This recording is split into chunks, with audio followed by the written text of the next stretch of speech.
Kumbukumbu la Torati sura ya 22 na mstari ule wa 5 inasema ya kwamba mwanamke asivae mavazi yampasayo mwanamume, wala mwanamume asivae mavazi yampasayo mwanamke. Kwa maana sikilizeni kwa makini.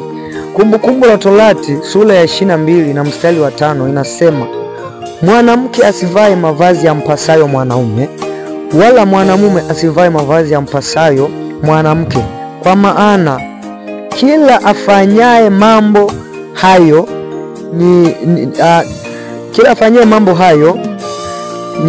ni machukizo kwa Bwana Mungu wako. Kwa manake kila afanyaye mambo hayo ambayo Mungu ameyakataa ni chukizo kwa Bwana Mungu wetu. Wewe kama ni mwanamke umeokoka, haipaswi kuvaa suruali. Suruali imeandaliwa special kwa ajili ya wanaume. Unapookoka unaacha vitu vyote vya kidunia. Japokuwa sasa hivi watu ambao hawajaokoka wao wanavaa suruali. Sasa wewe uliyeokoka usikopi kwa wale wapo duniani, maana yake bado hawajajua kweli, hawajajua wokovu. Hasa wewe unaujua wokovu, unataka uendane nao, ni kitu ambacho hakiwezekani. Ndio maana neno la Mungu linasema kwamba unapovaa suruali ya mwanaume kama wewe ni mwanamke, au mwanamume anapovaa sketi ya mwanamke, umeenda kinyume na mapenzi ya Mungu. Hiyo ni chukizo mbele za Mungu. Kwa kitu ambacho kinachotakiwa, kama mwanzo pale tulivyosoma neno la Mungu linasema kwamba iweni watakatifu kama Bwana alivyo mtakatifu. Utakatifu wetu ni huu: wanawake waliookoka msivae suruali, wala msiingiwe na tamaa za kuvaa suruali. Wajapokuwa sasa hivi kuna makanisa mengi sana ambayo yameshapotoka, makanisa mengi sana ambayo viongozi wao wameshapotoka, wanasema kwamba wanaendana na wakati bila kujua kwamba wanaliangamiza kanisa au wanawapoteza wale watu ambao wanawachunga, kwa sababu mchungaji wa kweli hawezi akamruhusu muumini wake wa kike kuvaa suruali, wakati maandiko ya Mungu yanakataza ya kwamba mwanamke asivae nguo impasayo mwanaume, wala mwanaume asivae nguo impasayo mwanamke.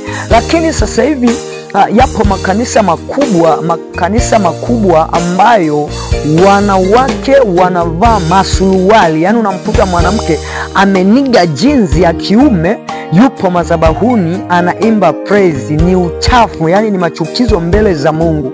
Sasa hivi nyakati tulizo nazo ni nyakati za mwisho. Muda wowote Yesu anarudi kunyakua kanisa lake, na alivyosema yeye, anasema atakuja kama mwizi, hata toa taarifa. Biblia inasema kwamba wawili watakutwa shambani wanalima, mmoja atatwaliwa, mwingine ataachwa. Wengine wawili watakutwa kitandani wamelala, mmoja atatwaliwa, mwingine ataachwa. Sasa basi, unapojiweka kwenye huo mfumo uliojiweka wa wewe kuvaa suruali, wakati unajijua wewe umeokoka, haimpendezi Mungu. Kwa usije kujikuta unabaki duniani, unaenda kugeuzwa kuwa kuni ya kumchomea shetani, ukaja ukalaumu. Ndio maana sasa hivi injili zipo nyingi sana mtandaoni. Tunawakumbusheni nyinyi mliojisahau, lakini pia kuwa makini. Sasa hivi kuna injili ya utapeli. Injili ya utapeli ipo, injili ya kweli ipo. Injili ya utapeli inajulikana ikoje, injili ya kweli inajulikana ikoje. Kwa kuaga kwangu, nataka niwaambie kitu kimoja: mwanaume anayevaa sketi ni machukizo mbele za Mungu, anaenda kinyume na mipango ya Mungu. Nataka nikwambie, endapo kwamba ukiendelea hiyo, yani ukiitazama hii video ukaisikiliza mwanzo mwisho, ukaendelea kuvaa hiyo sketi, maana yake hapo Mungu sasa unazidi kumkosea. Kitakachoendelea hapo, Yesu Kristo atakapokuja kunyakua kanisa lake, wewe ni motoni. Na mwanamke ambaye anajua kwamba ameokoka, binti, mama, mwanamke, unajua umeokoka, wewe ni mueneza injili ya Yesu Kristo, bado unaendelea kung'ang'ania kuvaa suruali, wewe bado haujaokoka, na Yesu akitokea kunyakua kanisa lake, utabaki na utaenda motoni. Kwa hiyo kama unajijua wewe ni mweneza injili, wewe ni mfuasi wa Kristo, achana na habari za kuvaa suruali, kwa sababu neno la Bwana linasema sisi ni hekalu. Lakini pia neno la Bwana linasema sisi watu waliokoka ni barua linalosomwa mbele na nyuma. Haya, jana nilikuwa katika mitandao ya kijamii nikamuona nikawaona wadada wamevaa suruali, wanaimba praise wapo juu madhabahuni, wanaimba praise kabisa, ni wanasifu na kuabudu, wamevaa suruali. Lakini kwa mtu aliyeokoka ni barua linalosomwa mbele na nyuma. Haya, unategemea yule ambaye hajaokoka akikutazama wewe binti uliyeokoka umevaa suruali, unapeleka hivyo vimapaja vyako nje, unategemea yule ambaye hajaokoka unamwekea katika mfumo upi, katika mazingira yapi?